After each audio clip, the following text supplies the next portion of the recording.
Hey guys, welcome to today's video. I'm gonna tell you all of my real feelings, my very real, raw feelings about some new things that I've tried that just don't meet the hype. They don't perform very well. I don't really like them.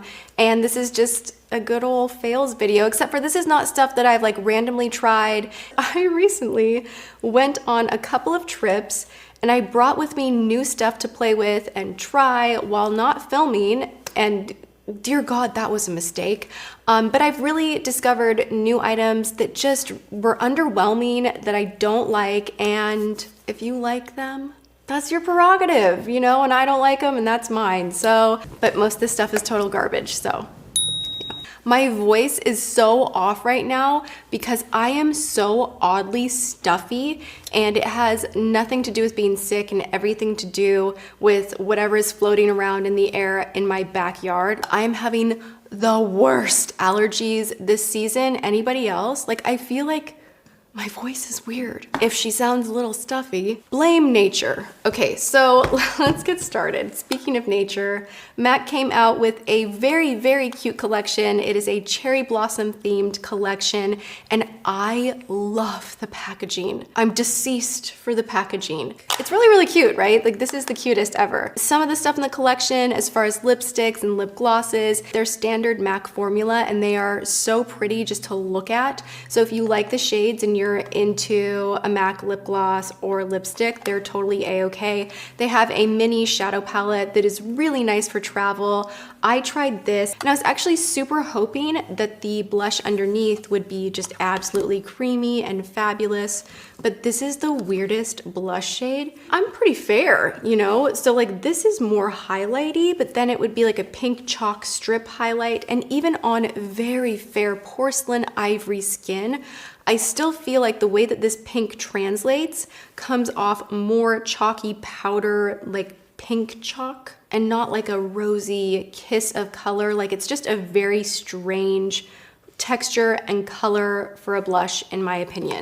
This was the one item that I was like, ooh. Lorac recently came out with new eyeshadow palettes. I have two of them in front of me. I believe they have 3 or 4. The colors are nice. I mean, it's nothing to get like so excited over. It's not a revolutionary palette.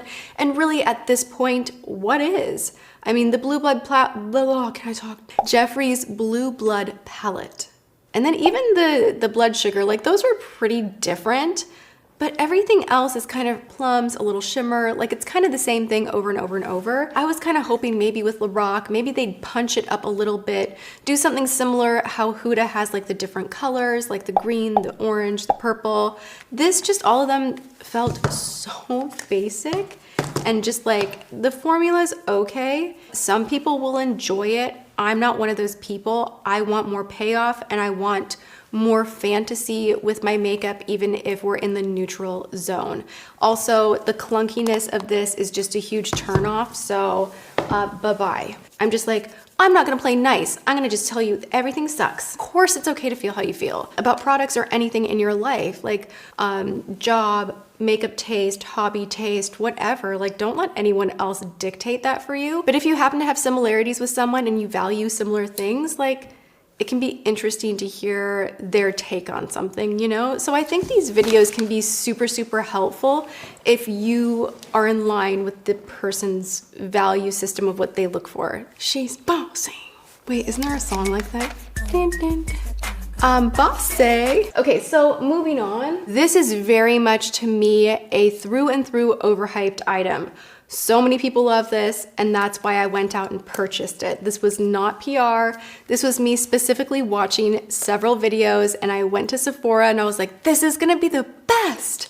And now keep in mind, I fully understand that you take a gamble because products can perform so differently on different skin types, specifically skincare foundation. So I'm not mad about it. I just really don't like this. This is the Becca Skin Love Weightless Blur Foundation. This comes in 24 shades. That's really great. It does look like they have a great shade range.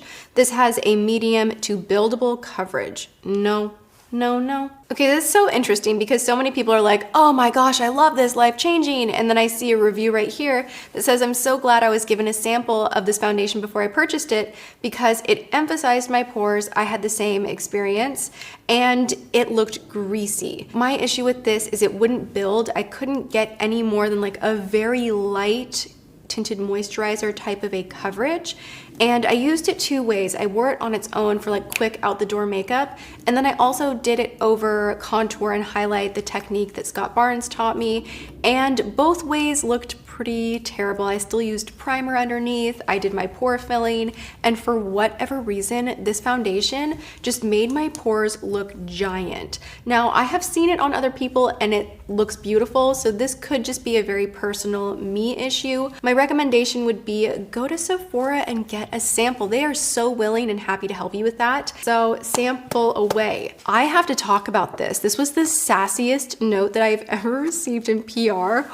Oh my God, we're going there. I kind of took this personally because I got it maybe a week-ish after I posted my silicone coated sponge situation that does look an awful lot like a beauty blender, but to me it's just kind of an enhanced beauty blender. Like I really love this. I will link the video below, not sponsored at all. Okay, so I got sent this card and like a bunch of beauty blenders and it says, they say imitation is the highest form of flattery.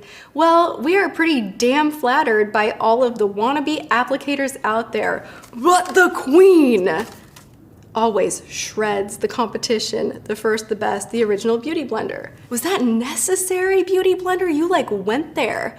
The queen always shreds the competition. Are we in Game of Thrones right now? It's a makeup sponge. I would say to brands, like, don't engage, like don't do that on social. It's not a cute look. Everybody does it different clearly, but that has, the sponge drama has just been like very, very funny to me.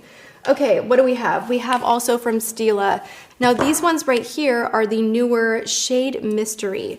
And you know what? I don't want a mystery when I am needing just like a little bit of gold on my eye. So that is the problem I have with this, is it really is a shade mystery. You'll think that you're just being like, and a little touch of gold, and like some weird like burgundy part will like come out. These kind of drove me nuts. The colors were not that great. This one I was expecting to love the most. It's called Hypnotic, and it just on the eyes looked really unflattering. Like, do you see how like that looks right there? Like it just looked like black, patchy, not into it. And then we have this one right here. It's the same thing where you have these like inconsistent areas through here. Not for me. I'll stick with the originals. Wonderlust is my favorite. I love that one so much. They do also have this little guy right here called Silver Lake. I liked this when I first got it. I used it quite a bit, but once I started using the Fenty one, this kind of was too chunky and moved out of the way. So I will let you guys know they are very different. If you as a consumer are looking at the Fenty 24 karat and you're looking at something like this, they're very different. They look similar. They have a similar squishy putty feel. The Fenty is more a wet, soft glimmer. The Stila is more in your face. I'm just not the biggest fan of the Stila one. Moving right along. Pores Be Gone Matte Primer with Fig Extract from First Aid Beauty. They just came out with a couple of primers. I want to try the other ones. This is the only one I have put to the test, and I was hoping that it would be a pore minimizer that was not as thick as the Tarte, you know, pore filler. I did not like this. It did not smooth or blur as much as I needed it to. It was just way too liquidy. So you can see right here, it just does not do what a thicker blurring primer will. So it's really rare to find a lotiony primer that will fill in those pores and not peel off the skin and look a little crazy underneath your makeup. I don't know, I couldn't get this one to work for me, not a fan, and I'll try the others and I will let you guys know. I also want to tell you guys, this is so sad. By Terry was very, very generous and they sent over a ton of lip products. Now I really enjoy their foundations, some of their face products, liquid bronzers. I wore these a few times and I really tried to get past it and I just could not. It is such a shame because the smoothness of this item is unparalleled. It is, the formula is so nice, but when it dries, it still smells like baby powder rose, and it stays there for hours. You're tasting it, you're smelling it.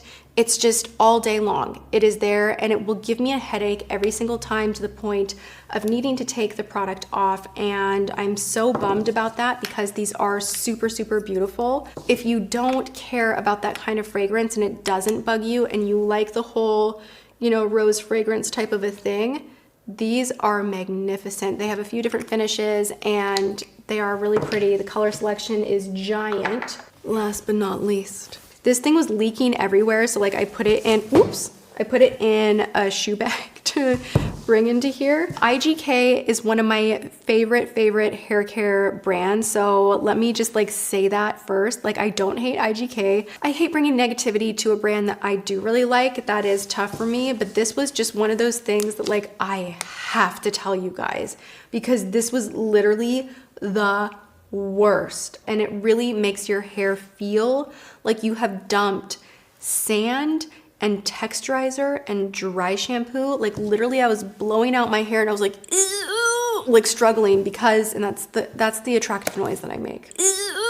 I was struggling to get my brush through my hair, even though I had spray and conditioner and I conditioned the ends. And then I was complaining on Twitter. I was like, I just entered a new dimension because my eyes are burning. And that's the other thing. This has such like a eucalyptus-y peppermint type of a thing that when you're rinsing it out, and you're like really rinsing it because it is so gritty, it will get in your eyes. Like even just the scent of it is like will burn your nostrils. Once I did finally rinse it, my hair felt sticky, tacky, and gross. Oh my gosh, I don't understand it. Oh, here's an update. Okay, on my nails, I am wearing the Orly Glow Stick. Now, some of you guys are like, this is the best thing ever. Thanks for recommending it. And this is not sponsored. This is just like the second time that I've worn it. And Orly, in my opinion, makes the best neons. They go on really well. But you do need to use a white base with any neon. Just try it, I am telling you. Even just one coat will allow you to have like a slightly milky base to work with, and then it will make that neon just like shine. It will just make it really, really glowy. I made it through this video, yes! I hope you did enjoy this video, and if you wanna see more videos like this here on my channel, and if you wanna see more of that, give this video a thumbs up, leave me comments, share the video, and if you have not yet subscribed to my channel, take a moment and do that for good luck. And for even more luck, ring the freaking bell. You'll be notified of my upcoming videos. I might be talking more crap about products, I might be opening PR, or trying something weird and new. So come back soon. I love you guys so much, and thank you for hanging out with me. I will see you in my next video. Mwah.